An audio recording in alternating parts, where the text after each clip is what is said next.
Sebelum melanjutkan, jangan lupa subscribe dulu, terima kasih. Bab 233, panggil semua bawahan.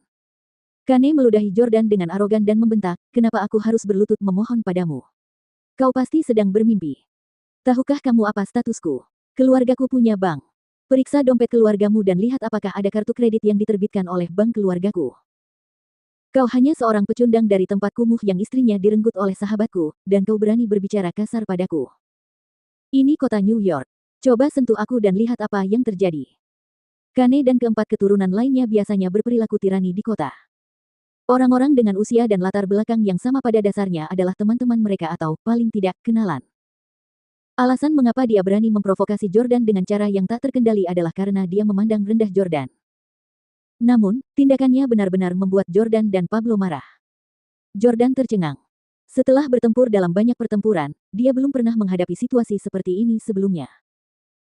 Kalau saja Kane menggunakan belati atau senjata lain untuk menyerang Jordan, Jordan pasti dapat langsung menaklukkannya. Namun, ia tidak pernah menyangka Kane akan meludahinya. Ini pertama kalinya ia menghadapi tindakan yang tidak jantan seperti itu. Beraninya kau meludahiku. Jordan mengangkat telapak tangan kanannya dan menyekanya. Pada saat ini, Pablo sudah menggertakkan giginya dan menggigil tanpa henti.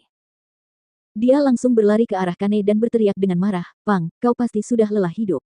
Beraninya kau meludahi Tuan Jordan. Aku akan membunuhmu." Saat Pablo berbicara, dia hendak memukul Kane, tetapi Jordan mengulurkan lengannya dan menghentikannya. Tuan Jordan. Pablo bingung. Sebagai bawahan Jordan, dia benar-benar tidak tega melihat Jordan dipermalukan dan dihina seperti itu. Pablo langsung berlutut dan berseru, "Tuan Jordan, tolong izinkan saya membunuh si Pang yang tidak tahu apa-apa. Bahkan jika saya tidak akan pernah bisa menginjakkan kaki di New York City lagi dan diburu oleh seseorang selama sisa hidup saya tidak akan keberatan." Perkataan Pablo membuat Kane semakin ketakutan. Padahal, begitu ia melihat Pablo, ia langsung tahu bahwa Pablo bukanlah orang baik. Dibandingkan dengan Jordan yang tampan dan seumuran dengannya, Kane justru lebih takut pada Pablo. Jordan tahu bahwa Pablo menunjukkan kesetiaannya, tetapi Jordan punya rencana lain. "Kau meludahiku." Jordan menoleh ke arah Kane dan bertanya. Kane menatap Pablo dengan sedikit ketakutan dan bertanya, "Baiklah, aku harus meludahinya. Apa yang ingin kau lakukan?" "Bagus."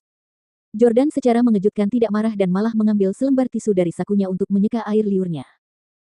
Setelah itu, ia berkata kepada Pablo yang sedang berlutut di tanah, "Panggil semua pakar di New York City untuk datang ke sini. Semuanya." Tuan Jordan. Pablo merasa bingung karena dia tidak tahu apa yang sedang direncanakan Jordan. Jika Jordan ingin menghadapi Kane, Jordan atau Pablo akan mampu melakukannya sendiri. Dia tidak perlu meminta seseorang untuk melakukannya sama sekali. Tiba-tiba, Pablo teringat beberapa adegan yang pernah dibacanya dalam novel. Dewa Perang kembali ke rumah dan melihat putrinya tinggal di kandang anjing. Dengan satu perintah, 100.000 tentara datang dan mendirikan 100.000 kandang anjing. Meski alur ceritanya agak konyol, itu sudah cukup untuk memperlihatkan kewibawaan seorang tokoh perkasa. Pablo mengerti apa yang akan dilakukan Jordan. Ya, Pablo segera berdiri dan memanggil bawahannya. Melihat Jordan yang pengecut malah meminta dukungan alih-alih memukulnya meski ia telah diludahi, Kane merasa jauh lebih rileks. Kane tersenyum pada Nate dan berkata, "Hah, Nate, anak ini memanggil seseorang untuk membantunya. Kami juga punya orang-orang di pihak kami di New York City." Nate dan Kane tertawa. "Ini wilayah kita. Dia mencoba bersaing dengan kita dalam hal tenaga kerja." Mereka berdua segera menelepon. "Halo, ya, saya di Cejim. Cepat bawa mereka semua ke sini. Beritahu mereka untuk membawa senjata mereka ke Cejim untuk membantu Tuan Gail dan aku." Setelah menelepon untuk memanggil bawahan mereka berdua mulai mengobrol lagi dengan hati-hati. Nate bertanya, "Bagaimana kalau bawahannya tiba sebelum bawahan kita nanti?" Kane juga punya kekhawatiran yang sama. "Tidak apa-apa. Aku akan menelepon pemilik tempat kebugaran dan memberitahunya untuk tidak membuka tempat kebugaran hari ini. Bahkan jika bawahannya datang sebelum bawahan kita, mereka tidak akan bisa masuk." Kane kenal pemilik tempat kebugaran ini, jadi tidak akan sulit baginya untuk meminta pemiliknya menghentikan usahanya selama sehari. "Hai, Tuan Lee, ini Kane yang berbicara. Saya ingin Anda menghentikan bisnis untuk hari ini. Mulai sekarang, jangan biarkan siapapun mendaftar keanggotaan, High Plus P dan masuk.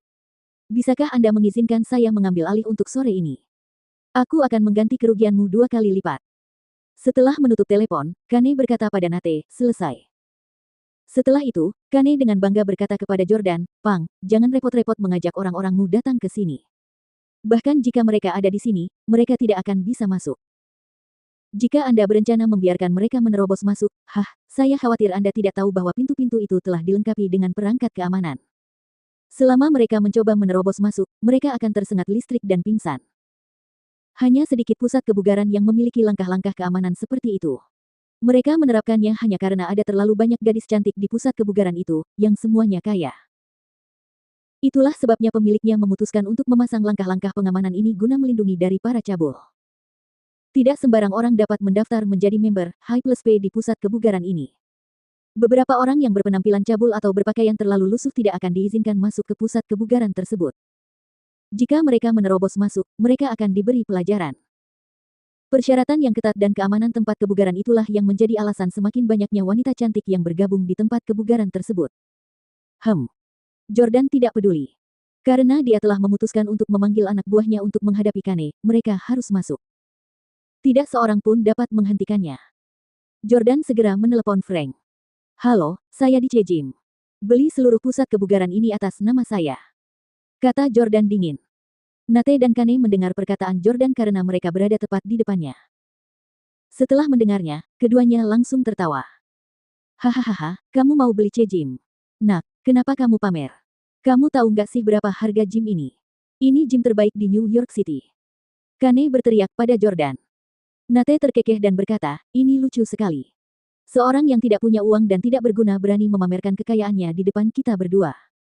Dia hanya mencoba mengajari neneknya cara menghisap telur. Jangan bilang kamu miskin.